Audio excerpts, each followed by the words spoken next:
programming their minds at all. Don't expect them to see the black gorillas. Don't expect them to see the vision if you're not clearly communicating the vision to them. And how do you communicate it to them? I know, we stick it up in the reception, right? And everybody goes and reads it, right?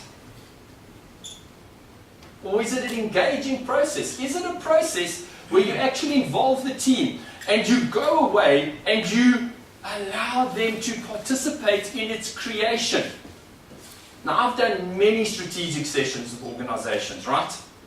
The ones that really work, the ones that really get results, are not the ones where they've got stuff on the wall.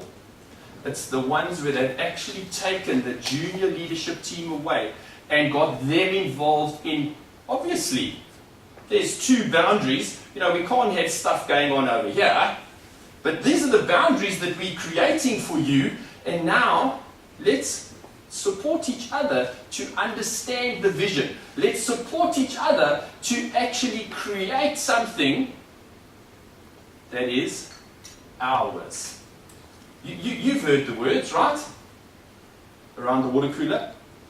Well, around here, they expect us to follow their vision. Around here, that vision of theirs. Verse, around here, we were involved in creating that vision. Let's do what we have to do to achieve our vision.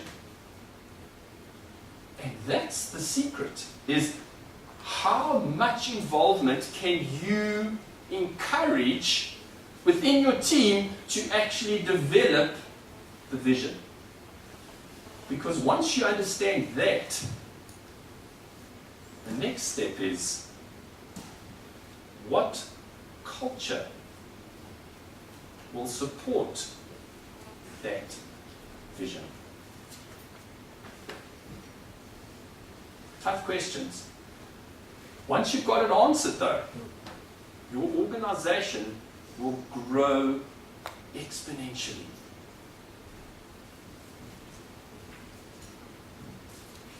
When I was growing up, I grew up in a very tough neighborhood. And how long do you think it took us to realize that you didn't show weakness, right? No one sent me a fax. Never got an email. There was no billboard up, don't show weakness in the area. Because if you did, you got bullied or you got taken advantage of. So the culture in the neighborhood was pretty much understood without anyone ever communicating it. To get a tweet, I did not need to get a fax, an email, a memo to know that you don't show weakness. The same thing's happening in your organization right now. Your team knows, they just know what the culture is. It's what I like to refer to as the unwritten corporate code, or the unwritten corporate philosophy, or the unwritten corporate values within your organization. What are they?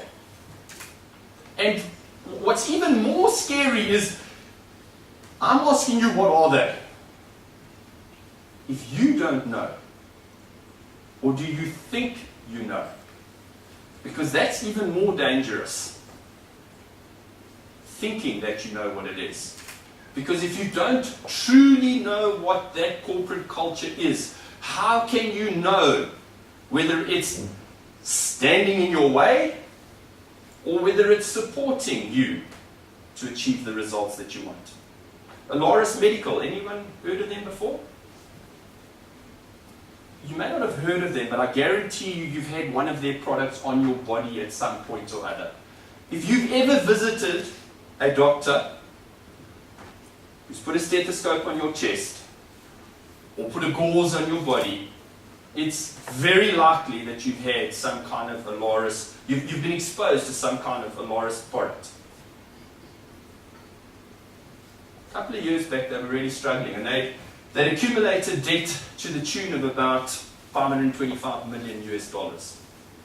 And things were just going backwards. And they got a new MD to come in, and he was struggling. And what did he do? The stuff we all do, right? I used to buy and sell businesses. Back in the late 90s, I would buy a business, I would get in, I would reduce costs dramatically, train the sales team, get that balance sheet going, and the business was fixed, right?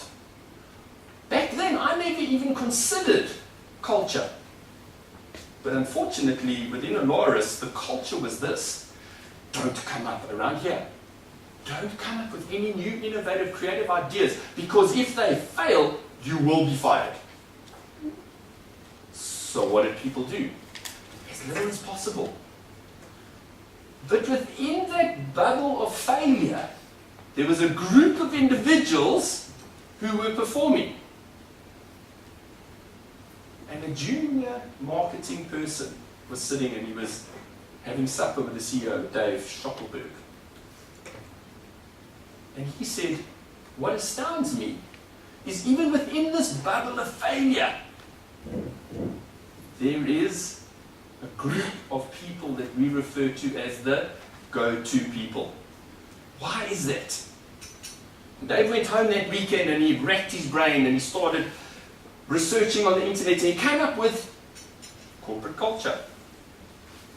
And he went back that Monday and he started introducing a new culture of engagement, a culture of support, a culture of appreciation. And within 8 months, Alaris had returned to profitability. So I'll ask you this question again. Are you convinced that the culture within your organization is the optimal culture? Is it something that's developed willy-nilly over time? And it's kind of just there, and it's this unmanageable monster that you kind of steer a little bit, but it's steering you. Because this is the scary reality about culture.